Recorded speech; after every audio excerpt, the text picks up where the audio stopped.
할렐루야. 나사렛 아침 묵상을 담당하는 시카고 나사렛교회 양정성 목사입니다. 봄이 성큼 다가오는 시절이 된 것 같습니다. 겨울이 지나고 3월의 봄을 맞이하는 귀한 절기를 허락하신 하나님께 감사드립니다. 오늘은 역대상 3장의 말씀을 본문으로 하나님 말씀 듣겠습니다. 다 같이 하나님 말씀 듣습니다. 제3장. 다윗이 헤브론에서 낳은 아들들은 이러하니 맏아들은 암논이라 이스라엘 여인 아히노암의 소생이요, 둘째는 다니엘이라 갈멜 여인 아비가일의 소생이요, 셋째는 압살롬이라 그술왕 달메의 딸 마가의 아들이요, 넷째는 아도니아라 학기스의 아들이요, 다섯째는 스바디아라 아비달의 소생이요, 여섯째는 이드르암이라 다윗의 아내 에글라의 소생이니 이 여섯은 헤브론에서 낳았더라. 다윗이 거기서 7년 6개월 다스렸고 또 예루살렘에서 33년 다스렸으며, 예루살렘에서 그가 낳은 아들들은 이러하니 시므아와 소밥과 나단과 솔로몬 네 사람은 다 암미엘의 딸 바스와의 소생이요, 또 이팔과 엘리사마와 엘리벨렛과 노가와 네벡과 야비아와 엘리사마와 엘리아다와 엘리벨렛 아홉 사람은 다 다윗의 아들이요, 그들의 누이는 다 말이며 이외에 또 소실의 아들이 있었더라.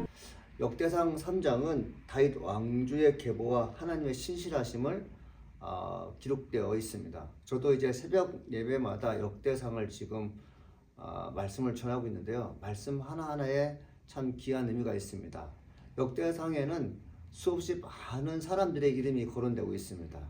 그 이름이 우리에게 주는 의미, 그 이름이 갖는 교훈이 참 많습니다. 역대상은 전체적으로 이스라엘 역사 속에 등장했던 인물들이 소개되고 있습니다. 하나님은 누구와 함께 일하시냐? 즉 우리와 함께 일하신다는 거죠. 과거에 성경에 기록되는 인물들이 하나님의 비전에 동참했던 것처럼 오늘도 역시 하나님의 역사에 우리가 포함되는 것을 주님께서 원하고 계십니다. 사랑하는 아침 묵상 성도 여러분, 여러분이 하나님의 비전에 동참하는 그런 놀라운 시간 되길 간절히 소망합니다. 제가 2025년 하나님 말씀을 읽은 것 중에 요한복음에 있는 말씀이 참 마음에 와닿습니다. 아버지가 내 안에, 내가 아버지 안에 있는 것처럼 이 땅에서 사역하셨다는 예수님의 말씀을 우리가 깊이 공감하고 그것을 평생의 귀한 말씀으로 내 마음속에 자리 잡고 싶은 마음이 있습니다. 역대상 3장에는 다윗의 아들들과 솔로몬의 아들들이 나와 있습니다. 다윗이 헤브론에서 6명, 예루살렘에서 9명, 그리고 후궁의 자녀들이 있었습니다. 헤브론에서 6명의 아들이 있는데 암논, 다니엘, 압살롬, 아도니아, 스바냐, 이드르암 총 6명의 아들을 낳았습니다. 헤브론에서 6명의 아들을 낳는데 5명의 아내로부터 6명이 낳았고, 또 우리가 특별히 이제 헤브론에서 낳은 아들 가운데 암논 그리고 압살롬을 이렇게 기억해 볼 필요가 있습니다. 암논은 여러분 압살롬의 누이 다말을 강간한 사건이나요. 압살롬이 나중에 보복하는 과정 가운데 왕실을 붕괴하는 아주 불운한 역사를 만든 인물이 다윗의 첫 번째 아들과 셋째 아들이 되겠습니다. 예루살렘에서 총 9명의 아들을 낳게 되는데요. 그 가운데 다윗은 시므와 소밥, 나단, 솔로몬을 낳았는데 이 솔로몬이 바로 이제 다윗의 10번째 아들이고, 이 10번째 아들이 바로 바스와 바세바의 아들이 되겠습니다. 솔로몬이 이제 10번째 아들로 등장했는데 정확하게 몇 번째 아들로 등장했는지는 나왔는지는 알 수 없지만 역대상에 기록된 것은 10번째 아들이었습니다. 10번째 아들 솔로몬이 바로 다윗에 의해서 다윗 왕조의 계보를 잇게 됩니다. 그리고 후궁의 자녀들이 되어 있었는데 정확히는 몇 명인지 모르겠지만 다윗은 정실 부인 8명과 그리고 그러니까 후궁들 중에서 자녀를 낳았는데 20명이 넘는 자녀를 낳을 것이라고 이제 우리는 알고 있습니다. 그 다음에 이제 솔로몬 이후에 유대 왕들이 도착되는데 대표적인 그 왕이 르호보암 왕입니다. 르호보암과 여로보암 때 북이스라엘과 남유다가 나눠지지 않습니까? 솔로몬의 아들 르호보암이 어디를 다스리는가 하면 남유다를 다스리게 되죠. 그러니까 중간 왕들이 이제 역대상에 쭉 나와 있는데 아비야, 아사, 여호사밧 여러 왕들이 이제 나라를 통치하기 시작합니다. 그리고 바벨론 직전에 이제 여호와의 긴이 등장했는데 이 여호와의 긴이 바로 유다의 마지막 왕으로서 여호와의 긴이 포로로 잡혀가게 됩니다. 그 화려했던 왕실을 접고 포로로 잡혀가는 여호와의 긴을 보면서 우리는 무엇을 느낄까요? 그리고 포로로 잡혀가는 그 왕조들, 포로 잡혀간 왕의 후손들은 어떻게 할까요? 다 죽거나 아니면 그쪽 나라의 사람을 기여해서 더 이상 유다 왕족을 볼 수 없을 것만 같은 사건이 벌어지게 되지만 그렇지 않습니다. 여고나라고 하는 여호와의 긴은 바벨론 포로기 동안 다윗의 혈통을 이어나갑니다. 그는 포로지에서 자손을 낳습니다.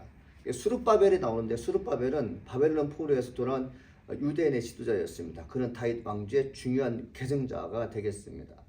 여러분, 수룹바벨이 대단한 것은 뭐냐면 하나님 말씀 잊지 않고 살았다는 거죠. 율법이 이스라엘 민족을 이끌고 나갔습니다. 이 포로기에 있게 되면 말도 잊어버리게 되고 또 글도 잊어버리게 되고 민족의 정체성, 신앙 다 잊어버리는데 수룹바벨은 어떤 역할을 하는가 하면 바벨론에서 유다로 다시 기원할 그 당시에 자유를 얻는 몸으로 왔을 때 그는 이스라엘의 정통성을 유지한 채 돌아오게 됩니다.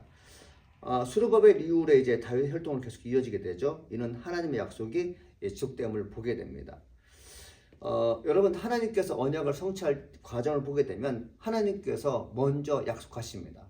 우리는 종종 우리가 하나님께 무엇을 통해서 영광 돌리고 싶습니다라고 기도를 하지만 여러분, 그것은 약간 미흡합니다. 하나님 편에서 우리에게 다가오시는 것이 훨씬 더 강력한 메시지를 선포하고 하나님께서 먼저 약속하신 내용들은 결코 흩어짐이 없이 완성된다는 것을 볼 수가 있습니다. 역대상 3장은 하나님께서 언약하셨습니다. 어떤 언약을 하셨을까요? 다윗의 자손 가운데 메시아 탄생이 있을 것이라를 말씀하셨던 거죠. 하나님께서 약속하셨기 때문에 포로기가 주어져도 암흑의 세월이 지나도 여러분 온갖 우환과 질병이 찾아와도 후손은 계속해서 나을 것이고 결국 예수 그리스도가 탄생한다는 것을 역대상에서 보여주고 있습니다. 여러분, 7년의 시기도 있었어요. 유다 왕국 멸망입니다. 바벨론 포로는 언약의 끝처럼 보였어요. 이제 더 이상 후손이 없다. 말씀 없다. 하나님께서 더 이상 역사하지 않는다. 그렇지만 어떻습니까? 지속적인 혈통이 이어지게 됩니다. 다윗의 후손들은 포로 이후에도 계속해서 후손을 낳는 걸 볼 수 있습니다. 네 번째죠. 결국 언약이 완성됩니다. 예수를 통해 다윗에게 하신 약속이 완전히 성취되게 됩니다. 이게 뭘까요? 하나님께서 약속하신 것은 그 어떤 어려움과 어떤 환경에도 인간의 눈에 보기에 자포자기하는 것, 이제 우리 죽었다, 멸망했다, 패망했다 이런 부정적인 사고가 내 안에 갇혀 있어도 하나님께서 약속한 백성들에게는 무엇을 약속하십니까? 그 약속하신 내용들을 눈으로 보게 하신다는 거죠. 솔로몬과 이제 나단의 후손이 이제 쭉 나와 있는데요. 여러분, 솔로몬 계열은 다윗 왕위를 계속해서 이어갔습니다. 마태복음은 솔로몬을 통한 예수의 법적 계보를 보여주게 되고 또 나단 계열은 뭐냐면 다윗의 아들 나단의 후손도 중요합니다. 누가복음은 나단을 통해서 예수의 혈통을 이제 설명하고 있는 걸 볼 수 있습니다. 솔로몬 계열이든지 나단 계열이든지 중요한 게 뭐냐면 두 계보가 모두 예수님이 참 다윗의 자손이며 약속된 메시지임을 보여주고 있는 걸 볼 수 있습니다. 여러분, 역대상에 기록되어 있는 왕들을 우리가 한번 조망해 볼 필요가 있는데요. 여러분, 그 역대상에 기록된 이름 가운데 또 솔로몬의 아들들 후손 가운데 선한 왕이 얼마나 됐을까요? 다윗의 후손 중에 히스기야, 요시야 같은 왕들은 선한 왕이었습니다. 그들은 하나님을 신실하게 따랐죠. 우리가 잘 알죠. 므낫셋, 아하스, 아합 같은 왕들은 참 악한 왕이었습니다. 자기 아들을 몰렉에게 바치는, 즉 무엇입니까? 불살라 죽여서 제사 지내는 흉측한 일을 범하는 므낫세나 아하스 같은 왕들이 있었습니다. 우상 숭배를 아주 철저하게 지키는 것을 볼 수 있어요. 선한 왕이 있을 때는 하나님께서 역사하셨고 악한 왕이 있을 때는 하나님께서 역사하지 않았냐? 그렇지 않습니다. 하나님께서 악하든 선하든 다 역사하신 것은 무엇입니까? 하나님께서 약속하셨기 때문에 그렇습니다. 여러분, 우리가 가령 자녀들과 약속하게 됩니다. 말을 잘 들을 때는 아빠가 기쁨이 되어서 그 약속을 지키려고 애를 씁니다. 그런데 중간에 아들, 딸들이 말을 하게 되면 아버지 마음속에 그들과 했던 약속을 지키지 않으려고 합니다. 그러나 하나님은 그렇지 않아요. 하나님이 신실하신다는 것은 무슨 뜻이냐면 하나님은 한 번 약속하신 것을 결코 잊지 않습니다. 하나님은 지키시는 분이세요. 우리가 다른 점이 그것입니다. 신실하신 하나님, 이것이 무엇입니까? 약속한 것을 반드시 지키신 분이 하나님이라는 거죠. 여러분, 다윗의 열조, 솔로몬의 계보가 쭉 이어지면서 메시아가 탄생하는데 중간에 악한 왕들이 있었습니다. 하나님 대적하는 왕들이 있었어요. 우리 같으면 더 이상 너희를 통해서 약속의 결과를 보이지 않겠다라고 여러 다짐을 할 수 있겠지만 하나님은 그렇게 하지 않으셨습니다. 바벨론 포로 민족 전체가 이제 망하느냐 흥하느냐의 중요한 갈림길. 많은 사람들이 나라 전체가 포로가 된 상태, 식민지가 된 상태에서 더 이상 국권이 회복되지 않고 신앙이 다시 회복되지 않을 것만 같은 그 현장 속에서 하나님은 바벨론 포로에 있는 사람들을 어떻게 합니까? 왕족들을 어떻게 하십니까? 살려놓은 걸 볼 수 있어요. 이것은 뭐냐면 예수 그리스도 완전한 왕국을 완성하신다는 것이고, 우리가 환난과 핍박 중에서도 메시아를 기대할 수 있다는 것이고, 또 기왕과 회복입니다. 수룹바벨과 함께 예루살렘을 재건하는 걸 볼 수 있어요. 사랑하는 여러분, 하나님께서 함께 하시면 여러분 우리는 재건할 수 있습니다. 부흥할 수 있습니다. 우리 교회가, 우리 가정이, 우리 민족이 힘들고 어렵지만 하나님의 약속을 붙들고 사는 사람들에게는 반드시 회복의 역사가 있는 것이죠.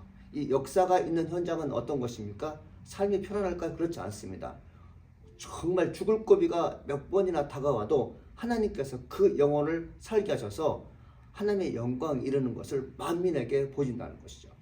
다윗과 솔로몬을 통해서 역사하신 하나님, 그 수없이 많은 왕들이 이어지면서 하나님께 불을 행하고 우상 숭배하게 되는 그 왕들이 있었지만 하나님께서는 다윗의 혈통을 통해서 메시아를 약속하셨기 때문에 그 하나님께 불순종하는 그 아들들을 통해서 결국은 예수의 계보를 잇는 놀라운 역사가 있는 걸 볼 수 있습니다.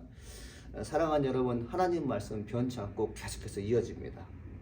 우리가 주님께서 우리에게 주신 말씀을 기억하는 자에게는 하나님의 평안, 그리고 하나님의 축복, 그리고 하나님의 기대 속에서 오늘도 살아갈 줄 믿습니다. 사랑하는 아침 묵상 성도 여러분, 여러분에게 주어진 환난과 힘듦이 있지만 주께서 나를 의의 길로, 평안의 길로, 축복의 길로 인도하시는 걸 믿고 오늘도 주님 앞에 겸손하게 무릎 꿇고 주님 사랑합니다라고 고백하는 하루가 되기를 간절히 소망해 봅니다. 기도하겠습니다.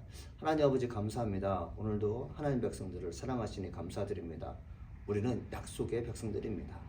뭐니 해도 약속의 백성들입니다.